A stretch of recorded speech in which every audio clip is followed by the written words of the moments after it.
अस्सलामुअलैकुम औज़ुबिल्लाहिमिनश्शैतानिर्रजीम बिस्मिल्लाहिर्रहमानिर्रहीम रब्बे ज़िदनी इल्मा। अल्लाह ताला मेरे इल्म में इजाफ़ा फरमा और मुझे सच बोलने की तौफीक अता फरमा। आमीन सुम्मा आमीन। जिन जान पाकिस्तान जी, अल्लाह ताला मेरे पाकिस्तान नूं सलामत रखे। अल्लाह ताला मेरे पाकिस्तान नूं हर रोज़ बुरी नज़र तो बचावे। मेरा परवरदिगार उन्हां नूं गरक करे तो पाकिस्तान च अल्लाह खुशहालियां लियावे तो उन्हां दे हत्थ हुकूमत अल्लाह ताला देवे जिहड़े इस काबिल है। जिन जान पाकिस्तान जी, शान का जिक्र पिछले एपीसोड मैं किया कि शान मुनाफिक है। मैं एवं नहीं किया, साबित करा इंशाअल्लाह। जिन जान पाकिस्तान जी, मैं जैसा कि पहले प्रोग्राम जिक्र कर चुका है कि जग वाले मेले की असी शूटिंग करके आ रहे तो शान साहब ने हुण फिल्म रिलीज़ होनी सी ईद ते रमज़ान की गल है तो बड़े जोरां दे विच शूटिंग हो रही सन। उत्तों तेरे प्यार में हसन अस्करी साहब एवरन्यू प्रोडक्शन बड़ी वड्डी फिल्म वो भी तैयार हो रही सी नाल। वो गुलिस्तान सिनेमे च लगी सी या नगमा सिनेमे च लगी।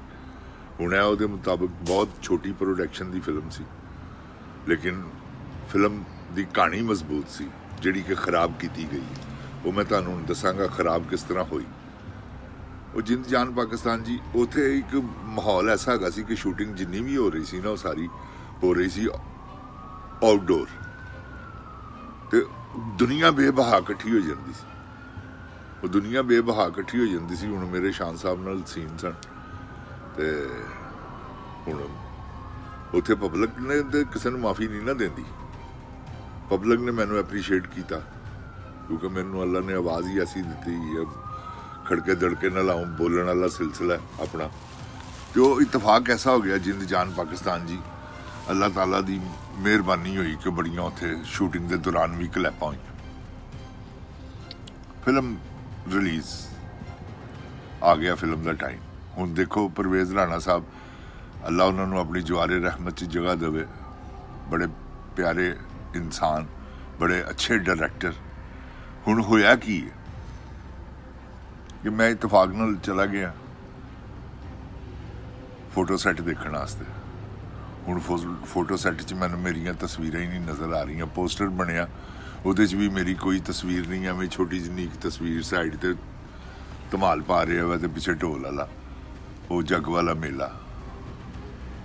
क्यों कि रोल तो एडा वड्डा हैगा सी मेरा कि बराबर ते पोस्टर ते तस्वीर आनी चाहिए सी, वो लेकिन नहीं आई। वो इतफाक ऐसा हो गया। खैर फिल्म तो नहीं ना माफ़ी देती। हुण पहले शो के उत्ते संगीता मैडम, जुग्गी साहब, बुग्गी साहब, दो भाई हुए ने फिल्म साज। उन्होंने वाला साहब भी, आगा हुसैनी साहब बड़े बड़े डायरैक्टर हुए ने ते वो प्रोड्यूसर डायरैक्टर सन। वो नाल होर कबीना पूरे स्टूडियो के जुल्फकार माना साहब चुदरानी फेम। तो हुण सारे जने असी इको ही बॉक्स दे विच, बाऊ अफजल इको ही बॉक्स दे विच असी फिल्म देख रहे सा। हुण फिल्म स्टार्ट हुई है तो स्टार्ट ही फिल्म का मेरे तो सी। तो बड़ा तासु किस्म का मेरा सीन सी बहार बेगम नाल। लोगों ने खप पानी शुरू कर दी मेरे स्क्रीन ते आण नाल ही।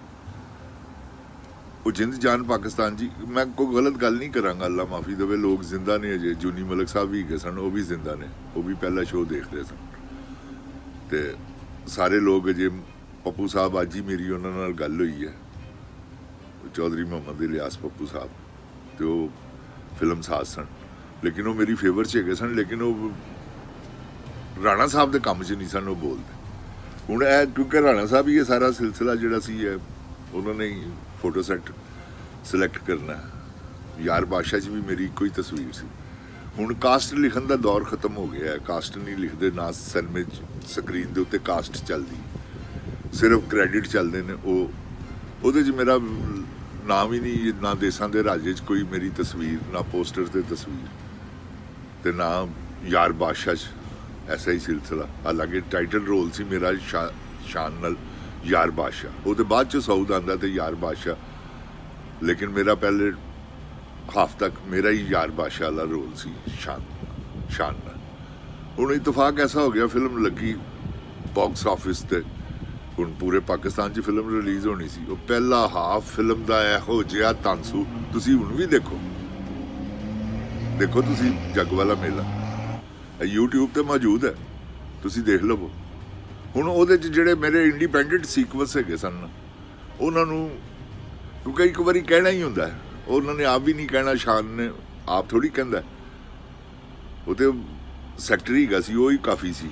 ਸ਼ੁਬਾਜ਼, ਅੱਲਾ ਉਹਨੂੰ ਉਹਦੀਆਂ ਗਲਤੀਆਂ ਕੁਤਾਈਆਂ ਗੁਨਾਹ ਮਾਫ ਕਰੇ, ਬੜੀ ਮੁਨਾਫਕਾਨਾ ਜ਼ਿੰਦਗੀ ਗੁਜ਼ਾਰ ਕੇ ਗਿਆ ਉਹ ਦੁਨੀਆ 'ਚ, ਤੇ ਬਹੁਤ ਜ਼ਿਆਦਾ। ਤੇ ਜਿੰਦ ਜਾਨ ਪਾਕਿਸਤਾਨ ਜੀ, ਇਹ ਇੱਕ ਵਾਕਿਆ ਨਹੀਂ ਗਾ, ਮੈਂ ਤੁਹਾਨੂੰ ਹੋਰ ਐਸਾ ਵਾਕਿਆ ਸੁਣਾਵਾਂਗਾ, ਐਸੇ ਵਾਕਿਆ ਸੁਣਾਵਾਂਗਾ, ਤੁਸੀਂ ਕਹੋਗੇ ਵਾਕਈ ਮੁਨਾਫਕ। ਉਹ ਜਿੰਦ ਜਾਨ ਪਾਕਿਸਤਾਨ ਜੀ, ਹਾਲਾਂਕਿ ਮੇਰੇ ਨਾਲ ਬੜੇ ਅੱਛੇ ਤਰੀਕੇ ਨਾਲ ਮਿਲਣਾ ਗਿਲਣਾ ਇਹ ਵੋ, ਲੇਕਿਨ ਅੰਦਰ ਖਾਨਿਓ ਇਸ ਗੱਲ ਕਰਕੇ ਉਹ ਖੌਫਜ਼ਦਾ ਸੀ ਕਿ ਯਾਰ ਇਹ ਐਡੀ ਆਵਾਜ਼ ਹੈ ਇਹਦੀ, ਐਡਾ ਕੱਦ ਹੈ, ਉਤੋਂ ਅੱਖ ਵੀ ਹੈਗੀ ਹੈ, ਸਕਰੀਨ ਤੇ ਸੋਹਣਾ ਵੀ ਲੱਗਦਾ। ਪਹਿਲੇ ਤੇ ਮੈਨੂੰ ਗੈਟਅਪ ਵੀ ਗਲਤ ਕਰਾਏ ਗਏ, ਦੇਸਾਂ ਦੇ ਰਾਜੇ 'ਚ ਵੀ ਮੈਨੂੰ ਦਾੜੀ ਲਵਾਤੀ, ਕੋਈ ਤੁੱਕ ਵੀ ਨਹੀਂ ਸੀਗਾ, ਐਵੇਂ ਹੀ ਉੱਥੇ ਬੈਠਿਆਂ ਹੀ ਰਾਣਾ ਸਾਹਿਬ ਨੇ ਸ਼ੂਟਿੰਗ ਤੋਂ ਪਹਿਲੇ ਕਿਹਾ ਯਾਰ ਦਾੜੀ ਲਾ ਲੈ ਹੀ, ਤੇ ਉਸ ਤੋਂ ਪਹਿਲੇ ਕੋਈ ਦਾੜੀ ਵਾਲਾ ਸਿਲਸਿਲਾ ਵੀ ਨਹੀਂ ਸੀਗਾ, ਤੇ ਉਹ ਮੈਂ ਦਾੜੀ ਲਾ ਲਈ। ਹੁਣ ਵੱਲਾ ਆਲਮ ਕਿ ਦਾੜੀ ਮੈਨੂੰ ਉਹਨਾਂ ਨੇ ਕਿਉਂ ਲਵਾਈ, ਹਾਲਾਂਕਿ ਕੋਈ ਐਸਾ ਮਾਮਲਾ ਨਹੀਂ ਸੀਗਾ, ਮੇਰਾ ਚਿਹਰਾ ਉਹਦੇ 'ਚ ਦਾੜੀ ਦੇ ਵਿੱਚ ਤੁਹਾਨੂੰ ਪਤਾ ਜਿਸਲੇ ਖਾਲੀ ਮੁੱਛਾਂ ਹੋਣ ਤੇ ਪੂਰਾ ਚਿਹਰਾ ਨਜ਼ਰ ਆਉਂਦਾ, ਤੇ ਉਹ ਇਹ ਜਿਹੜਾ ਨਾ ਇਹ ਸਿਲਸਿਲਾ ਮੇਰੇ ਨਾਲ ਜਾਰੀ ਸੀ। ਉਸ ਵੇਲੇ ਸਿਰਫ ਰਾਣਾ ਸਾਹਿਬ ਦੀ ਮੈਂ ਫਿਲਮਾਂ ਕਰ ਰਿਹਾ ਸਾਂ, ਹੋਰ ਫਿਲਮ ਵੀ ਮੇਰੇ ਕੋਲ ਕੋਈ ਨਹੀਂ ਸੀ। ਉਹ ਫਿਲਮ ਇਤਫਾਕ ਹੋ ਗਿਆ ਐਸਾ, ਦੇਸਾਂ ਦਾ ਰਾਜਾ ਵੀ ਹਿੱਟ ਹੋ ਗਈ, ਉਸ ਤੋਂ ਬਾਅਦ ਯਾਰ ਬਾਦਸ਼ਾਹ ਉਹ ਵੀ ਹਿੱਟ ਹੋ ਗਈ, ਹੁਣ ਜੱਗ ਵਾਲਾ ਮੇਲਾ, ਤੇ ਰੋਲ ਪਹਿਲੇ ਹਾਫ ਦੇ ਵਿੱਚ ਬਰਾਬਰ ਦਾ ਰੋਲ ਹੈ ਮੇਰਾ ਸ਼ਾਨ।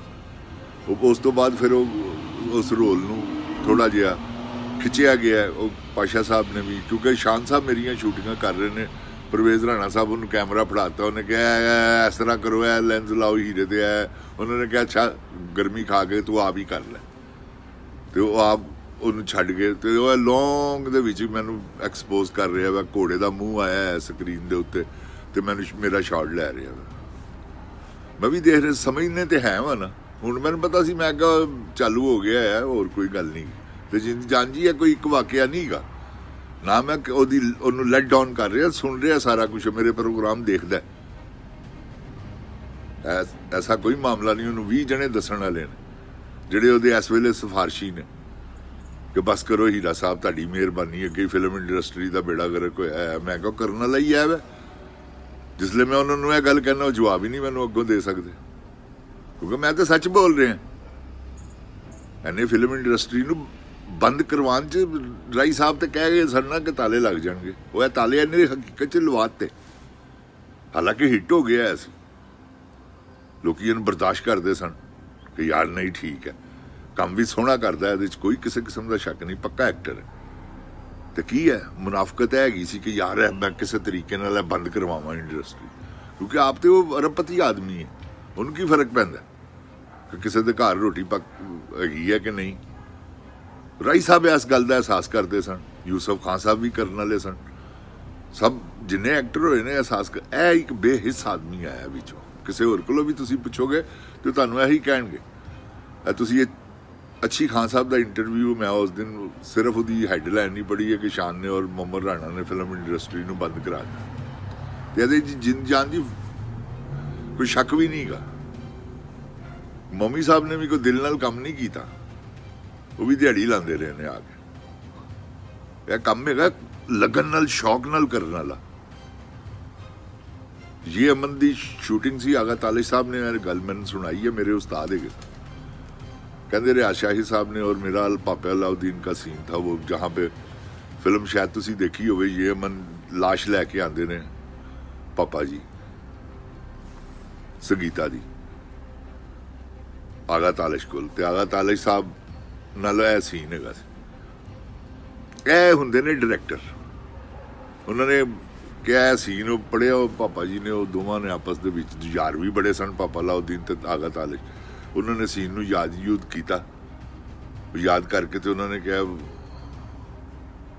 ਰਿਆਜ਼ ਸ਼ਾਹ ਸਾਹਿਬ ਨੇ ਪੁੱਛਿਆ ਕਿ ਹਾਂ ਰੈਡੀ ਕਰੀਏ, ਉਹਨਾਂ ਨੇ ਕਿਹਾ ਨਹੀਂ ਅਜੇ ਨਹੀਂ, ਥੋੜਾ ਟਾਈਮ ਦਿਓ। ਉਹਨਾਂ ਨੇ ਕਿਹਾ ਕੋਈ ਗੱਲ ਨਹੀਂ, ਨੋ ਪ੍ਰੋਬਲਮ, ਕਿਉਂਕਿ ਉਹਨਾਂ ਨੂੰ ਪਤਾ ਕਿ ਇਹਨਾਂ ਦਾ ਮੂਡ ਬਣੇਗਾ, ਇਹ ਕੰਮ ਕਰਨਗੇ ਤੇ ਮੇਰਾ ਸੀਨ ਓਕੇ ਹੋਏਗਾ। ਉਹਨਾਂ ਨੇ ਕਿਹਾ ਨੋ ਪ੍ਰੋਬਲਮ ਆਗਾ ਜਾਨ, ਕੋਈ ਗੱਲ ਨਹੀਂ ਪਾਪਾ ਜੀ।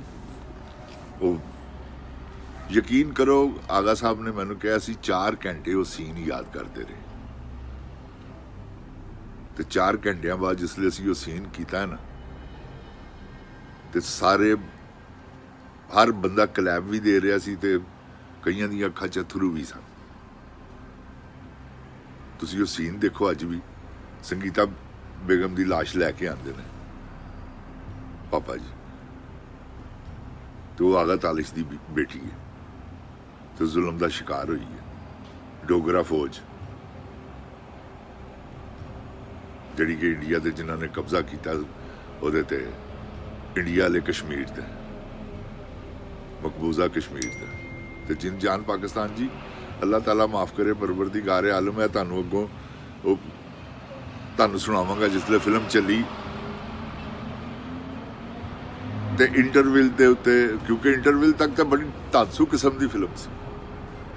ਉਸ ਤੋਂ ਬਾਅਦ ਫਿਰ ਸ਼ਾਨ ਸਾਹਿਬ ਦਾ ਰੋਲ ਵਧਾਉਣ ਵਾਸਤੇ ਉਹਨਾਂ ਨੇ ਮੇਰਾ ਘਟਾਉਣ ਵਾਸਤੇ ਉਹ ਫਿਲਮ ਦਾ ਡਿਸਬੈਲੈਂਸ ਹੋ ਗਿਆ ਸਿਲਸਿਲਾ। ਉਹ ਜਿਸਲੇ ਇੰਟਰਵਿਲ ਹੋਇਆ ਤੇ ਸੰਗੀਤਾ ਮੈਡਮ ਆਪ ਡਾਇਰੈਕਟਰ ਨੇ, ਪ੍ਰੋਡਿਊਸਰ ਨੇ, ਉਹਨਾਂ ਨੇ ਮੈਨੂੰ ਉੱਥੇ ਹੀ ਬੈਠਿਆ ਕਿਹਾ ਹੀਰਾ ਸਾਹਿਬ ਛਾ ਗਏ ਆ, ਫਰਕ ਕਰ ਦਿਆ ਆਪ, ਯਕੀਨ ਜਾਨੋ ਮੈਂ ਤੁਹਾਡੇ ਨਾਲ ਗਲਤ ਬਿਆਨੀ ਨਹੀਂ ਕਰ ਰਿਹਾ। ਮੈਡਮ ਸੰਗੀਤਾ ਜ਼ਿੰਦਾ ਨੇ ਤੇ ਇਸ ਗੱਲ ਦੇ ਗਵਾਹ ਨੇ, ਮੈਂ ਝੂਠ ਬੋਲਾਂਗਾ ਤੇ ਉਹ ਤਰਦੀਦ ਕਰ ਸਕਦੇ ਨੇ ਇਸ ਗੱਲ ਦੀ, ਤੇ ਮੈਂ ਕੋਈ ਝੂਠ ਨਹੀਂ ਬੋਲ ਰਿਹਾ।